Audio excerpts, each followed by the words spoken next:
Hello दोस्तों, स्वागत है आपका आपके अपने यूट्यूब चैनल पे। दोस्तों, आज का वीडियो हम लोग लेकर के आए हैं वो है रासायनिक समीकरण को संतुलित करना। अर्थात जब रासायनिक अभिक्रिया कराई जाती है रसायन विज्ञान में, तो उनमें जो परमाणु होते हैं यानी तत्व होते हैं उनको किस तरह से एक बैलेंस फॉर्म में लिखा जाता है, किस तरह से उसके बैलेंसी मतलब रिएक्शन को पूरा लिखा जाता है। तो उसको लिखने की विधि संतुलित रसायन किसे कहते हैं। संतुलित रसायन जिसमें परमाणुओं में अभिकारक और उत्पाद में यानी अभिक्रिया में अभिकारक और उत्पाद में जिनमें परमाणुओं की संख्या बिल्कुल बराबर होती है उसे संतुलित कहते हैं, संतुलित समीकरण।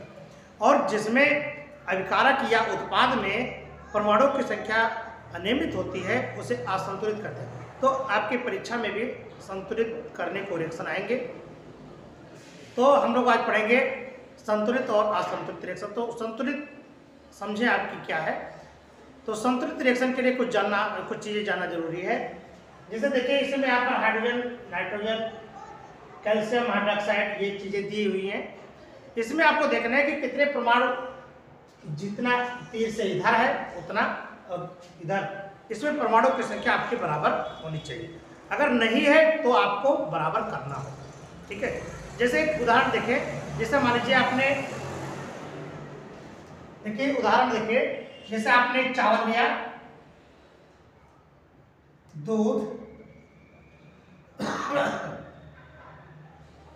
और चीनी। चावल, दूध, चीनी, मेवा भी ले लो भैया, मेवा आपने ले लिया है ना। इन सबको जब लेकर के आपने एक पतीला पे रखा, मान लीजिए आपका पतीला मान लीजिए रख दिया, इसमें रखा ना। तो इसमें बनेगा क्या, इसका उत्पाद क्या होगा।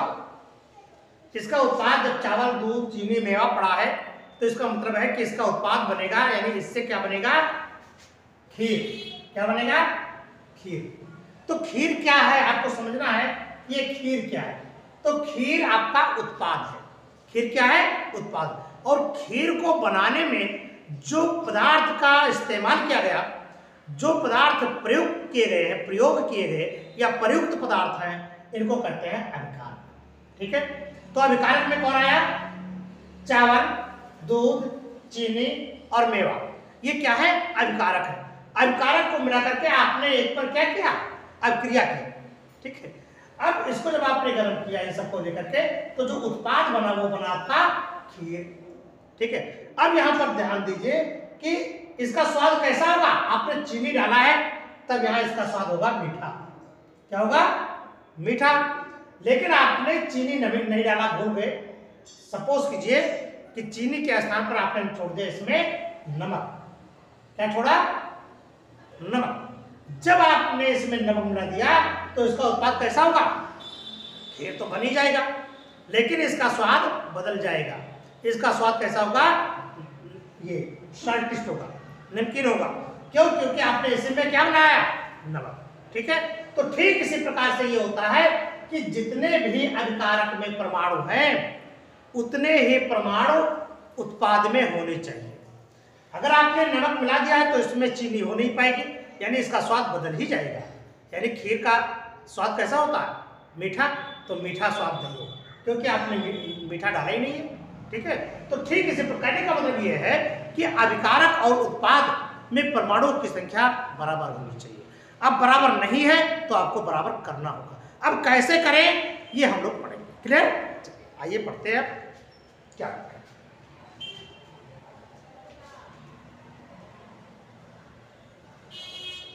तो यहां पर आपको जानना एक चीज जरूरी है कि यहां से यहां तक जितने भी पदार्थ प्रयोग किए गए इसे कहते हैं अभिकारक। क्या कहते हैं, इसका नाम है अभिकारक।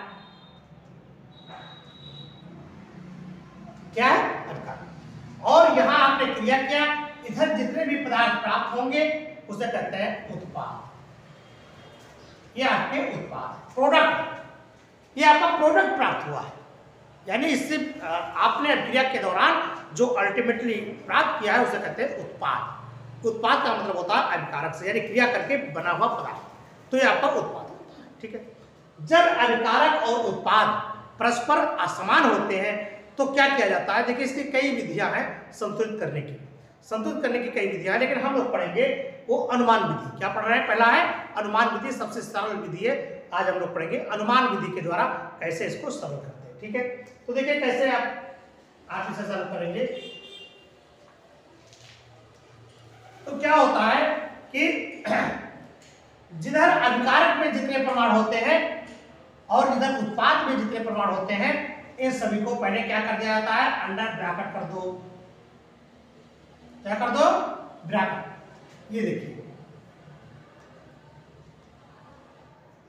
ये पहला चरण क्या है कि इसको अंडर ब्रैकेट, इनके जितने नक्शे हैं सब बक्स में भर दो, नक्शे को बक्से में भर दो, तब पता लगेगा कि कौन कितने पानी में, कितनी संख्या में कौन है। क्लियर, चलिए अब जब हो गया, अब आप देखेंगे कि इसमें कौन कौन से तत्व शामिल हैं, कौन कौन से प्रमाण शामिल हैं, तो सभी को लिख लीजिए। अभिकारक में जो पदार्थ है यहाँ पर तत्व लिखेंगे और यहाँ पर लिखेंगे संख्या, यहाँ पर भी लिखे तत्व और यहाँ पर संख्या, कि इसमें अभिकारक में कौन कौन से तत्व सम्मिलित है और उत्पाद में कौन कौन से तत्व सम्मिलित है और संख्या में कितने हैं। ठीक है, तो शुरू करें। हाइड्रोजन से तत्व पहला क्या मिला, हाइड्रोजन, फिर क्या है नाइट्रेट NO3, फिर क्या मिला कैल्शियम, यहाँ हाइड्रोजन है ही, इसका मतलब ऑक्सीजन। 4 तत्व मिले आपको, और कौन से, हाइड्रोजन यहाँ भी है, यहाँ भी है, NO3 यहाँ है, NO3 यहाँ भी है, NO3, तो नाइट्रेट मिला आपका। कार्बन नहीं, सॉरी, कार्बन है, कैल्शियम, ये आपका मिला, ये कैल्शियम है, कैल्शियम मिला, कार्बन है, कैल्शियम, और फिर ऑक्सीजन। यहाँ इतनी संख्या, यहाँ पर भी कौन कौन से तत्व मिले आपको, वही हाइड्रोजन, नाइट्रेट, कैल्शियम और ऑक्सीजन। देखिए ये अभिकारक और उत्पाद में क्या होता है कि यहाँ पर परमाणु रहेंगे लेकिन संख्या में अनियमित रहेंगे, तो उसी को आपको नियमित रूप से करना है। ठीक है, देखिए एक भी संख्या अगर इधर उधर हो जाएगी तो क्या होगा, एक संख्या इधर उधर ज्यादा या एक संख्या का भी अंतर हो जाएगा तो बैलेंस नहीं रहेगा, बैलेंस आपका इम्बैलेंस हो जाएगा, अर्थात असंतुलित रिएक्शन हो जाएगा, तो रिएक्शन आपका गलत हो जाएगा। इसलिए आपको ये सीखना बहुत जरूरी है। अब आप इस संख्या में लिखें कि यहाँ से यहाँ तक अभिकारक में कितने परमाणु हैं और उत्पाद में कितने परमाणु हैं। तो अभिकारक में देखिए हाइड्रोजन को, एक हाइड्रोजन यहाँ है और 2 OH का होल ट्वाइस है, इसका मतलब 2 यहाँ, 2 OH 3 हाइड्रोजन यहाँ है। नाइट्रेट में देखिए कितने हैं आपको, 1, कैल्शियम कितना है 1, और ऑक्सीजन कितने हैं 2। ठीक है, यहाँ पर भी हाइड्रोजन देख लीजिए, हाइड्रोजन कितने हैं यहाँ पर 2 है, कितना है 2, नाइट्रेट कितने हैं 2, कैल्शियम कितना है 1, और ऑक्सीजन कितना है 1। ये आपकी संख्या, ठीक है, क्लियर, ये आपकी संख्या आपको प्राप्त होगी। अब आपको अंतर स्पष्ट हो गया, आपने अंतर समझ लिया कि कितने कौन अभिकारक में और उत्पाद के परमाणुओं में कितना अंतर है तत्वों का। तो आपने देखा हाइड्रोजन का यहाँ 3 है और यहाँ हाइड्रोजन 2 है, एक का अंतर मिल गया। NO3 आपका यहाँ 1 है, यहाँ इसका 2 है ना। तो अब क्या करना होगा, आप किसी भी एक परमाणु को लेकर के, चाहे छोटा हो या बड़ा हो, या आप यूँ करें कि सबसे जो लार्जेस्ट नंबर में अंतर आता है उसकी संख्या को बराबर करना शुरू करें, 1 को बराबर करना शुरू करें। तो देखिए मान लीजिए यहाँ पर 2, 3 का अंतर है, तो नाइट्रेट 1 यहाँ है, 2 यहाँ है, तो मान लीजिए इसी को करेंगे तो यहाँ पर संख्या में कितना है 2 और यहाँ संख्या में कितना है 1। तो अगर जहाँ पर इधर नाइट्रेट की संख्या है वहां पर अगर 2 से मल्टीप्लाई कर देंगे आप, कितने से 2 से, तो 1 गुना 2, ये भी संख्या में कितना हो जाएगा। तो जहां पर अब कहाँ आपने कहाँ तब्दील किया, तब्दीली कहाँ की है आपने, परिवर्तन कहाँ किया है, इधर ये आपका देखिए बॉर्डर है आपका, ये है इधर अभिकारक, इधर है उत्पाद। तो उत्पाद में ज्यादा है, अभिकारक में कम है, तो अभिकारक में आपने 2 से मल्टीप्लाई किया, तो जहां आपका NO3 होगा वहां उसके आगे क्या लिखेंगे 2। तो NO3 यहाँ है तो यहाँ लिखेंगे आप लिखा है आगे 2। अब देखिए NO2 आपने लिख दिया, ओ सॉरी ये NO3 है वहां पर आपने लिख दिया 2। अब देखिए जब 2 यहाँ पर लिखा तो अब संख्या में देखेंगे कि कौन कौन से अंतर होते हैं। अब यहाँ पर संख्या में देखेंगे 2 यहाँ हो गया और 2 यहाँ हो गया। अब संख्या में जब आगे लिखेंगे इसके 2 तो 2 यहाँ हो गया, 2 हाइड्रोजन और 2 हाइड्रोजन यहाँ है, तो 2 2 4। अब ऑक्सीजन की, अब हाइड्रोजन की संख्या कितनी हो, देखिए मैं दोबारा नहीं बना रहा हूँ, इसी में बना रहा हूँ। तो अब कितना हो गया, हाइड्रोजन की संख्या यहाँ पर कितनी हो गई, 4। नाइट्रेट की संख्या यहाँ पर तो 2 ही होगी। कैल्शियम की संख्या कितनी हो गई, 1। और ऑक्सीजन की संख्या कितनी हो गई, ऑक्सीजन की संख्या हो गई 2। क्लियर। तो अब देखिए, अब यहाँ पर हाइड्रोजन की संख्या 4 है, यहाँ हाइड्रोजन की संख्या कितनी है, 2 है, संख्या बढ़ गई। आपने जैसे नाइट्रेट की संख्या को बराबर किया अभिकारक में, उत्पाद में क्या हुआ, उत्पाद में हाइड्रोजन की संख्या में कमी आ गई। तो उत्पाद में आपकी कमी, तो जहां पर हाइड्रोजन, अब हाइड्रोजन यहाँ पर कितने हैं, 4, और यहाँ पर हाइड्रोजन कितने हैं, कितने हैं, 2। तो इसको 2 से मल्टीप्लाई कर दो। उत्पाद में आपको करना है हाइड्रोजन कैसा, तो हाइड्रोजन आपका कहाँ है, यहाँ, तो यहाँ आपको इसे 2 से मल्टीप्लाई करना होगा। अब आपने जब 2 से मल्टीप्लाई कर दिया, अब संख्या में देखिए कितना होता है। अब संख्या में देखो, यहाँ संख्या में देखो कितना है, हाइड्रोजन की संख्या 2 दूनी 4 यहाँ पर हो गई, नाइट्रेट की संख्या 2 हो गई, कैल्शियम की संख्या 1 है ये आपकी, और ऑक्सीजन की संख्या कितनी थी, अब आगे 2 से मल्टीप्लाई किया तो H2O है, तो वो भी कितना हो गया, 2 हो गया ना। देखो कितने आसान से। अब आप देखेंगे कि क्या, अब संख्या में देखो, हाइड्रोजन 4, यहाँ पर भी 4, NO3 संख्या में 2, यहाँ पर भी 2, कैल्शियम 1, ऑक्सीजन 2, ऑक्सीजन 2। क्लियर है, कुछ दम कुछ नहीं, यूं चुटकी बजाया आपका काम हो गया।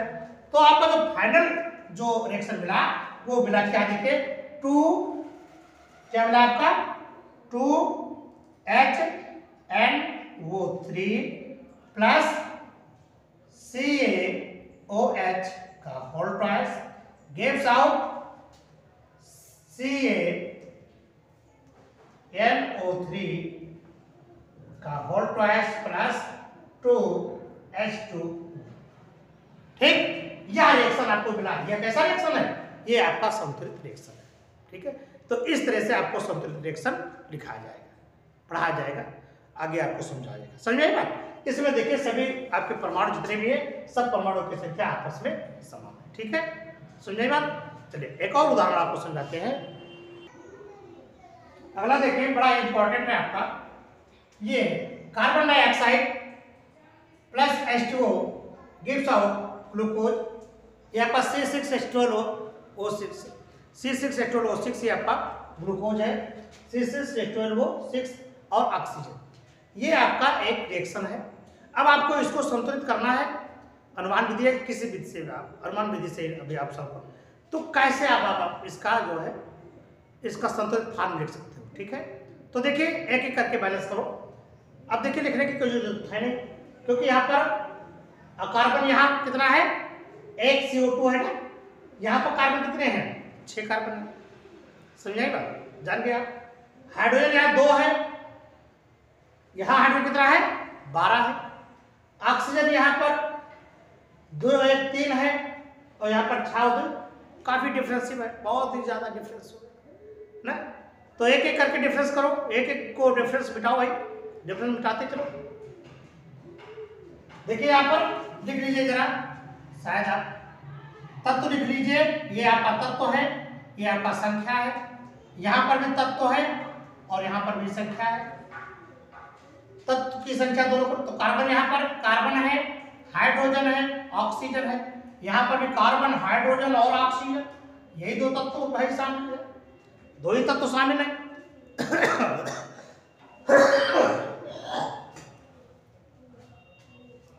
देखिए एक भी नंबर गलत हो जाता है तो मोबाइल का लॉक नहीं खुलता, लॉकर नहीं खुलता, तिजोरी का जो लॉकर होता है वह भी नहीं खुलता। एक ही नंबर गड़बड़ होने से, ऐसे भी एक भी परमाणु अगर असंतुलित हो गया तो रिएक्शन नहीं बनेगा। इसलिए रिएक्शन को भी, पूरे परमाणु को उचित ढंग से प्रस्तुत करना पड़ेगा, लिखना पड़ेगा। ठीक है, तो आप भाई साहब है, अब इसको सही करें। कार्बन की संख्या यहाँ कितनी है, 1। हाइड्रोजन की संख्या कितनी है, 2। ऑक्सीजन की कितनी संख्या है, 1 2 1 3। अरे भाई 2 यहाँ की है, यहाँ की 3 है। यहाँ देखो कार्बन की संख्या कितनी है, 6। कार्बन कितना है, 6। हाइड्रोजन कितना है आपका, 12 और ऑक्सीजन कितना है भाई 6 2 8। ओहो गवाना में। अब देखो कार्बन यहाँ 6 है, यहाँ कितना है 1 है, तो अगर 1 वाले कार्बन को अगर 6 से मल्टीप्लाई किया गया तो ये भी 6 हो जाएगा। 6 की 6 संख्या बराबर, तो 6 से आगे मल्टीप्लाई कर दो।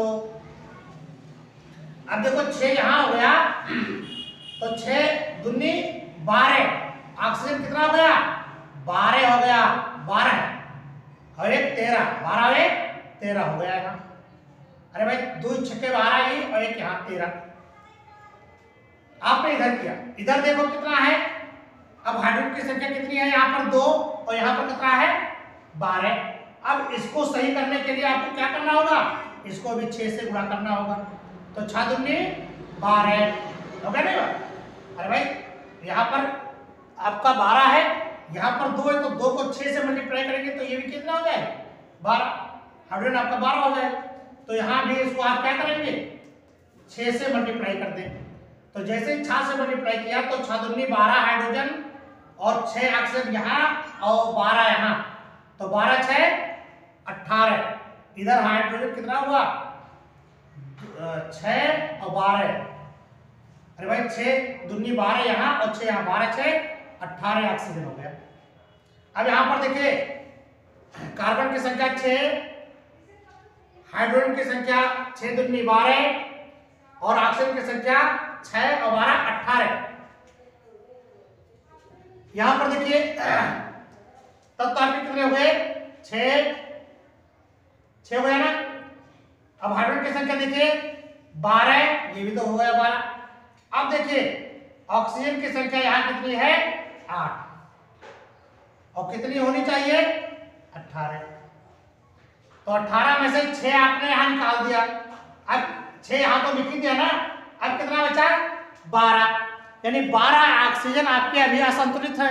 तो 12 2 यहाँ है ही, अगर इसको आप क्या करेंगे, यहाँ 6 2 8 था, लेकिन यहाँ पर 6 आपने लिख ही दिया, तो कितना कमी हुआ 12 की, तो 2 यहाँ है। अगर इसको आप 6 से मल्टीप्लाई कर देंगे तो 6 दूनी 12 और 6 18, ये भी पूरा क्लियर। तो 6 दूनी 12 और 6 18, ऑक्सीजन का भी, हाइड्रोजन भी, कार्बन भी। तो फाइनल आपका रिजल्ट क्या मिला C6 CO2 + 6 H2O gives out. देखिए यहाँ पर सनलाइट की उपस्थिति में होगा, इसमें सनलाइट में और क्लोरोफिल में, ठीक है, क्लोरोफिल की सहायता से, क्लोरोफिल वर्णक होता है, तो ये बनेगा आपका ग्लूकोज और ये बना आपका ऑक्सीजन। क्लियर, ये आपका ग्लूकोज है और ये आपका ऑक्सीजन है, कार्बन डाइऑक्साइड है, और ये आपका, समझ आई बात। तो इस विधि से आप रासायनिक समीकरण को संतुलित कर सकते हैं बिना झिझक के, बिना कोई हेजिटेट के या कोई दिक्कत, बिना कोई दिक्कत के। हम तो समझते हैं कि आप कर सकते हो, है ना, कर लेंगे ना, ठीक है। तो ये वीडियो आपको कैसा लगा जरा बोलिए, एक कमेंट बॉक्स में लिखना।